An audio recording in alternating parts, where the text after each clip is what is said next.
Salam ashraf al-mursaleen Sayyidina wa mawlana Muhammad al-Mustafa sallallahu alayhi wa sallam bi madad qawmin nazarakum sayyid ya Rasul kareem ya Habib al-Azim unzur halana wa ishhalana madad ya Sayyidi ya Sultan al-Awliya wa Shaykh al-Faiz al-Dagestani Shaykh Muhammad Nazim Haqqani Sultan al-Qulubina mawlana Shaykh Sham Kabbani madad al-haqq min hujjatullahi al-mukhlas.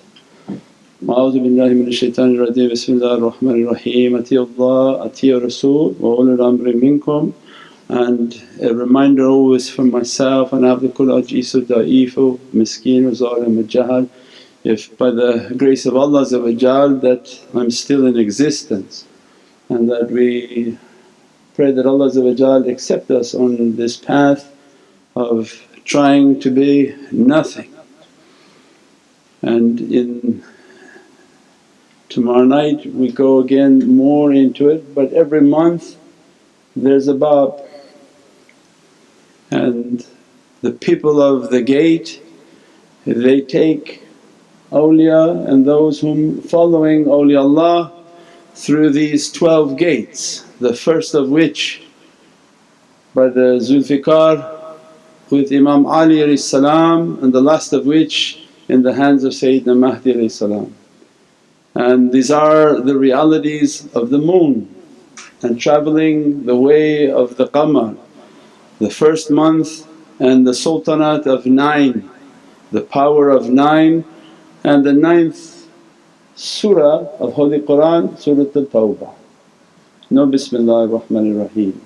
So this gate is a gate of realities, a gate in which to become zabiyah, to be nothing. This way of marifah is not going to allow the form and is not going to allow the head. So the first month Muharram is Bab Tawbah. So Muharram and all the difficulties of every nation of Allah was relief on Ashura. So it means that Muharram and the significance of Muharram, you stepping and asking Allah, make my way to you Ya Rabbi with no haram. I'm asking to leave bad and make a hijrah towards goodness. The second month comes and the 9 times the second month opens the power of 18, and the 18th surah of Holy Qur'an, the surah of the cave. So we've been into that many times just for us to understand that this is the 8th month, and the 8th times 9 is 72. 72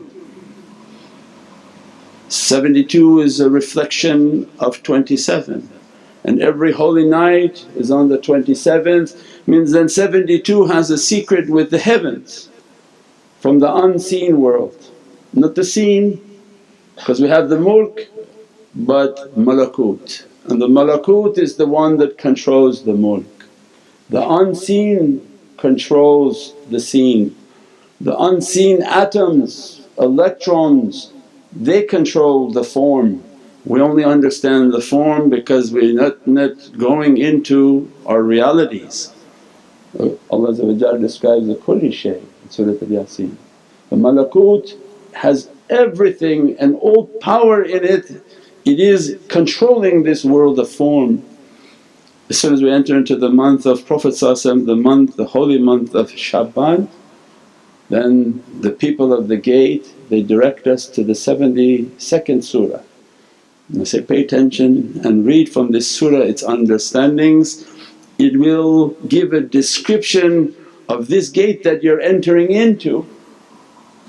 72nd name of Allah Muakhir, and the 72nd name of Sayyidina Muhammad from Dalal Khairat, Al-Makin, the firm.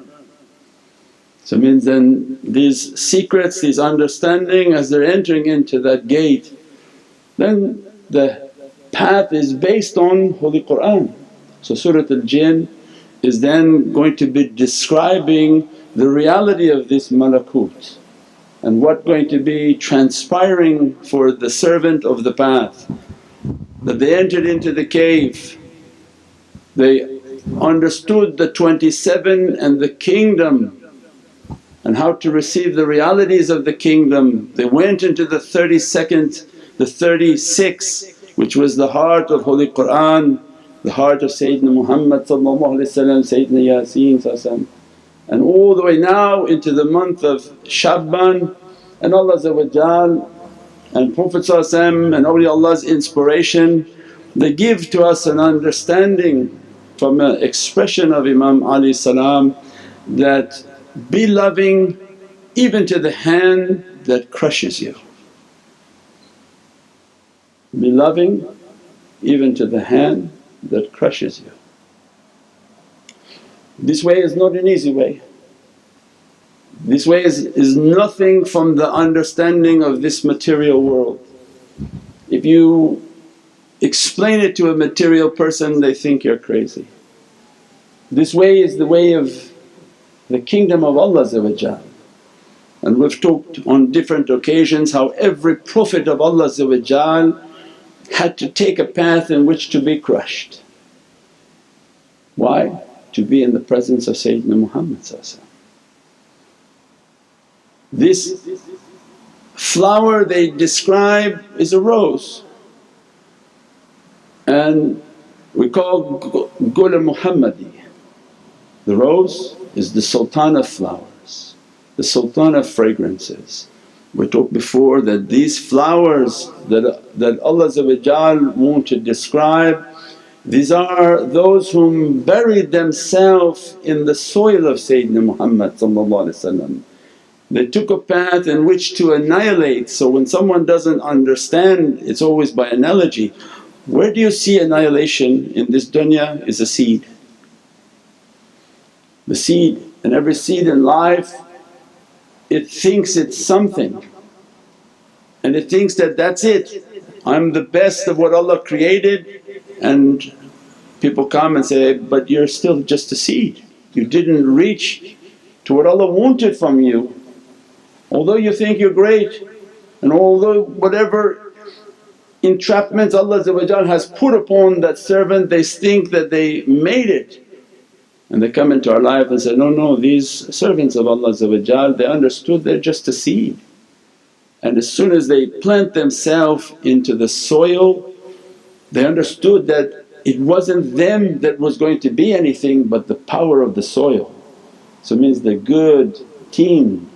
When we say Sayyidina Taha Rasulullah, the Tahir al-Hadi, and the perfected team, a perfected soil that whatever you plant into that soil will come out something perfect.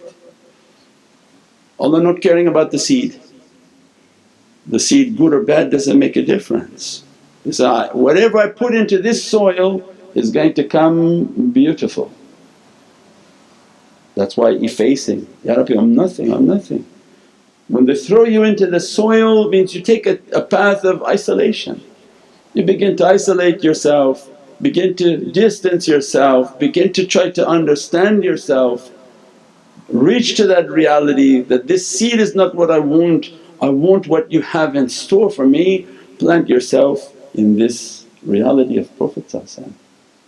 The reality of Prophet will come and begin to crush everything and bring out the flower that Allah wants, a beatific garden. That's why Riyah Salihin, these are the gardens of paradise, because our flowers are blooming here. Why Allah what Prophet said, come to the halaqas and circles of paradise, and awliyaullah explained that not only their circles, the ahlul dhikr, but they're flowers of paradise, fragrant, beatific flowers. When we were reciting in the Naat, each one whom loves Sayyidina Muhammad Allah gives them a perfume from their soul. As they praise, they make a unique fragrance that the malaika are picking up the fragrance, they're not coming to listen to our words. The angels have nothing to do with words. You can pray all you want with your fancy tongue, if the angels don't smell the fragrance they want, they don't come. If your tongue is speaking nice but your heart is filthy, the angels stay at a distance, they don't carry the kalam. They don't carry the words of people, they carry the fragrance emitting from the hearts of those whom are sincere. So these are the gardens in which these flowers bloom with the love of Sayyidina Muhammad, each with a fragrance that the angels are carrying to Divinely Presence. So then they understood to plant themselves into that soil. As they plant themselves they are annihilating, they're becoming nothing. As they're becoming nothing, then this way of ma'rifah begin to teach to them that in that soil is a lifelong process. So those from the highest then to the lowest, highest were the Prophets. Nabi Musa whatever was bestowed upon Sayyidina Musa it was not enough to be a messenger of his people. Said, Ya Rabbi, I want where these two rivers meet, where La ilaha illallah meets Muhammadun Rasulullah. We talked before, then he has to take off his Taj, his risalat, and go to one of my servants, a Muhammadan representative. And that Muhammadan representative was like a hand crushing a flower, very tough with Sayyidina Musa. Kalimullah, one whom Allah spoke to. We didn't think he knows all those realities, but he agreed that for this path we're gonna crush you with whatever we bestowed upon you. You're famous amongst the people, but in our Divinely Presence that means nothing. This way is based on crushing, this way is based on testing, this way is based on the quality of the character. And why then the owner of the gate Babahu, who Imam Ali Prophet described, I'm the city. But come to Imam Ali, he's taking care of that gate. So means that gatekeeper comes and teaches to us that you're going to be crushed, and in that crushing be sweet to the hand that crushes you. Because in this garden that they make, these are the gardens of roses, these are the saliheen, siddiqeen, shuhada, taking from the nabiyeen. And even in the naat all the nabiyeen are being crushed to take from Sayyidina Muhammad. Then we're seeing in the naat that all the nabiyeen are coming to your door to ask for help. Everyone who wanted to reach went into the garden, and then Allah said, the beauty of the rose, your life is a stem with thorns, and you're making yourself now a beautiful rose, but nobody really can appreciate your rose until I squeeze you. What's the benefit of a rose that you can't smell? Is it the colour? Or no, we are the people of atar, we're the people who love the scent of rose and gulab. Well, you only got the scent and the fragrance because the rose got crushed. So Allah is giving a reality for this dunya, that I'm going to make you into a rose, I'm going to make you be from ashiqeen, I'm going to make you deep into the reality of Sayyidina Muhammad. But your only benefit for humanity is if you get crushed. Because the rose when it gets crushed it releases an immense fragrance. Means the broken hearted ashiqeen, they release a fragrance for humanity. The broken hearted and tested, they release a light and an oil, a fragrance and essence for humanity that attracts people to that reality. It's the fragrance. Now you're going into the reality of the rose. Who knows himself will know his Lord. If he knows himself to be a rose, Allah describing, if you're sitting on these carpets you're in the rose training. Even you say, I didn't mean to come, I came for 5 minutes, I stepped in accidentally. There's no accident.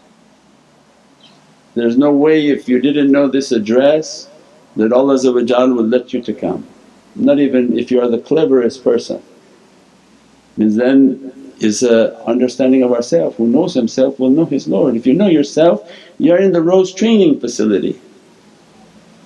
And that Allah wants you to know in your whole life, because a warning is coming, that your life is a stem with thorns. How do you get through these thorns will determine the quality of your flower. And if you're able to get through the difficulty in life and actually begin to produce a flower that people are attracted, their juzba and their attraction, maybe thousands, maybe millions attracted to them. Because there's a flower now and it emits a fragrance. And Allah wants us to know, do you know how many of your flowers we crush to produce a little bit of oil? Means those whom love, their reality from Divinely Presence is a continuous crushing. And it doesn't matter, because when we understand the reality it doesn't matter who's doing the crushing. It's just your life is in difficulty. You prefer to be the rose versus the hand, because this is the school of the rose. If somebody comes and say, no I want to be the hand, that hand going to be crushed by Allah in a way that can't be imagined. That's not a good place to want to be. Our life is to be the flower. Ya Rabbi, I'm trying to keep a way of love, I'm trying to keep my path of love, I'm trying to be an example of love. And Allah when He says, I accept, then I'm going to crush it. At that time your fragrance and your beatific reality will be a rahmah for this creation. We're on the birthday of Imam Hussain. What was their example? We came to do good. They called him into Karbala, come to teach us, come to represent your family. And what they did? They slaughtered Imam Hussain. So any Muslim who complaining of their life being difficult, they come to our life and teach, you're actually inheriting from our way. When you know that you're being tested and crushed in life, Imam Hussain comes and Ashab al-Nabi all of them crushed, come and teach, you're inheriting actually from the real way of Sayyidina Muhammad, that in your life is filled with difficulty. You came to do good but this dunya is filled with devils, don't matter what they call themselves, what religion they call themselves, what tribe they call themselves. Your own tribes, your own tariqah, your own path will crush you. Your own people that you think are your people, they will crush you. And this was the legacy of Ashab al-Nabi and ahlul bayt al-Nabi, that we did what we did for Allah, not for the people. Because if you do for the people in life, people will crush you, will come to whatever good they see and try to destroy it, because this dunya doesn't like roses. Whenever they see a rose they want to destroy it. And this is the reality of life, this is the reality of testing, where every type of mushkilat comes to ashiqeen. Because as soon as they become disturbed, as soon as they become in difficulty, as soon as they become saddened, they were trained to go back to the love of Sayyidina Muhammad and praise, glorify Allah, praise upon Sayyidina Muhammad, and they find their relief only in that love to Sayyidina Muhammad. And as a result these beatific lights and beatific fragrances come. Because Allah won't, don't be focused on the filthy dunya. I'll show you how filthy it is. As soon as you look they're going to attack you and you come running back to the cave of Sayyidina Muhammad where you find your only happiness upon praising Allah and praising and glorifying the magnificent status of Sayyidina Muhammad. Hasn't happened yet? Don't worry, it's coming. So if somebody says, I don't know what you're talking about, Shaykh, don't worry, it's coming. Nobody exempts from it. So do you think you're going to get to where you're going to go without being tested like those who came before you? With their life, with their money, with their property, with their families, with their children? Nothing can be achieved unless we understand that reality. So on these holy nights it's remembrance that every time we think our life was difficult, they knock, knock, excuse me, we were slaughtered by our own people. They were calling azan and waiting, as soon as azan was finished they were killing. Not me and you, the grandchildren who were playing on Sayyidina Muhammad. Why they didn't see it? Why didn't they remember that, oh, we are the grandchildren? Because they don't care. And Allah giving for us an understanding, it doesn't matter. Because only Allah understood that, this is what Allah wants, and taslim, submit to Allah's will. So they give us an understanding of this path of annihilation is continuous squeezing. Based on their darajat, if their darajat is high, their squeezing is high because they emit more fragrance and more beatific lights. What Allah says in 72nd Surah of Holy Qur'an, Surah Al-Jinn, this is the surah for this month, its realities for the arifin and those whom entering into that bab. Verse 16 and verse 17 of Surah Al-Jinn 72 inshaAllah. Bismillahir Rahmanir Rahim. وَأَن لَوْ اسْتَقَامُوا عَلَى الطَّرِيقَةِ لِأَسْقَيْنَاهُم مَّاءً غَدًا لِنَفْتِنَهُمْ فِيهِ وَمَن يُعْرِضْ عَن ذِكْرِ رَبِّهِ يَسْلُكْهُ عَذَابًا سَعَدًا. Sadaqallahul Azim. Sadaqallahul Azim. Just the 16th right now. وَأَلْوِ اسْتَقَامُوا عَلَى الطَّرِيقَةِ لِأَسْقَيْنَاهُم مَّاءً غَدَقًا. Istiqamah fi tariqat. So when they don't understand tariqah, and even they say there is no tariqah in Holy Qur'an, Allah is clarifying, no, there is. And this reality of Surah Al-Jinn, Allah is telling that to tell Prophet to tell his community, and the horrible English translation shouldn't be even read. Starts off with, and if they had remained on their tariqah, if they had remained on their tariqah, surely we would have given them to drink water in abundance. So after they describe the beginning of our life is about this flower, continuous testing, Allah warning that this tariq that you're in, this path that you're on, if you're not in a tariqah, your path is Islam. This is the path of your religion and your faith.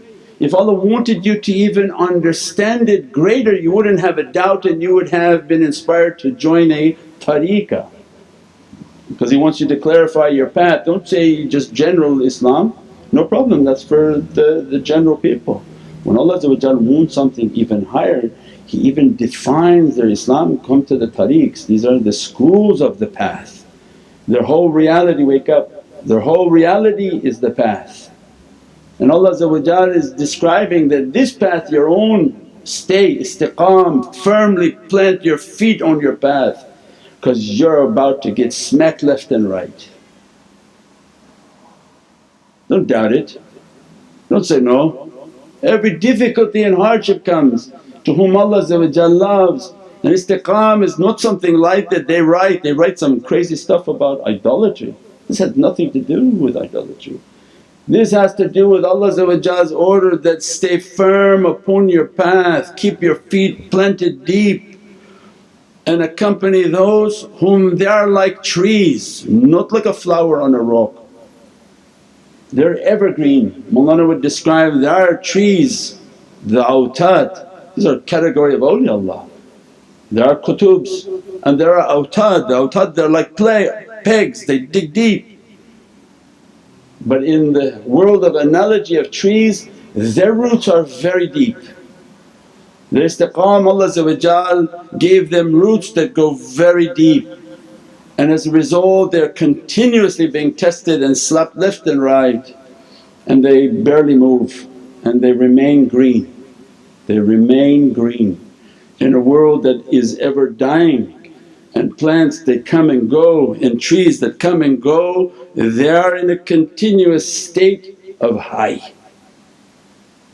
The green signifies their hayat, their roots deeply planted, and Allah accompany them. Keep your istiqamah, and surely if you keep your path we're going to dress you from mine. Why mine? Because these are ahlul hayat. Allah described for mine that my qudra, my power, my arsh is upon that mai. What is mai? Mim, alif. Nothing between mim and alif. This is izzatullahi wa izzati rasul. Every reality comes from that mai, because the reality of that mai, that nothing come between Sayyidina Muhammad and Allah. So then the reverse is ummi. Why you say ummi? There's no teacher between Allah and Sayyidina Muhammad. The other way is mai. Understood? It's not he's unlettered. These crazy people say like that, is that Allah didn't allow anyone to teach Prophet. He's not in need of anyone to teach. فَشَدِيدُ الْقُوَّةِ Allah said, He's been taught by one whom extreme in power, Allah directly. So the secret of my Allah, I'm going to dress you, give you abundance of water. Means through these difficulties you think you're going to be experiencing, with your training you should be in oceans of water from us, oceans of hayat, oceans of power from our Divine Presence. This dunya will crush you but we will be raising you in heavens. You'll be dressed from the realities of my, you'll be dressed by the realities of this qudrat and these lights and these blessings. Keep upon your path, and then we'll go quickly to the last. If you read 17, Shaykh. Bismillahir-Rahmanir-Rahim. لِنَفْتِنَهُمْ فِيهِ وَمَنْ يُعْرِضْ عَنْ ذِكْرِ رَبِّهِ يَسْلُكْهُ عَذَابًا سَعَدًا. Sadaqallahul Azim. Means keep your tariqah. Allah don't guess what He's talking about. Allah then define, no, yeah, He was talking correctly. That tariqah, and then Allah describes them that we might test them. Keep istiqamah on your way. Everything going to be a fitna. Your wife and children will be a fitna for you, everything in your life will be a difficulty for you. And Allah says, well you better stay firm on your belief. And why? So that we may test them therein, and whoever turns away, means the tariq, your path is going to be testing. Whomever turns away from Zikrullah, whoever turns away from the dhikr of Allah,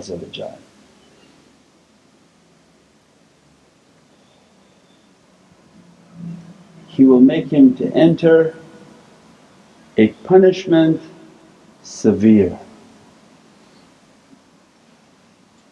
With reward comes danger, with reward comes danger.